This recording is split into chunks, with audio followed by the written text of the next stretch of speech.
So what was sweet to him was this idea of being a knight, wearing beautiful clothes, having the most beautiful Assisian woman marry him. And then he has this encounter with a leper. The leper is huge. That's a big one. It's a big one. His natural instinct was to turn, he was on his horse, turn it around, get out of here. But instead, something kind of took over. I think it was the Holy Spirit. And he embraced him and gave the Italian kiss, the cheek to cheek. Yeah. And he said, that which was bitter to me in the world became sweet, and that which had been sweet to me in the world became bitter. It's amazing. Everything turned around, flipped it around.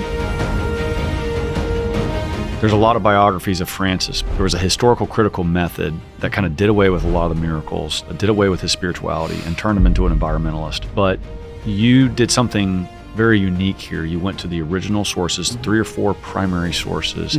Francis did something that was it was very radical. The Holy Spirit intervened so directly, and he gave Francis a charism that few people have ever had previously, and probably few people have had afterwards.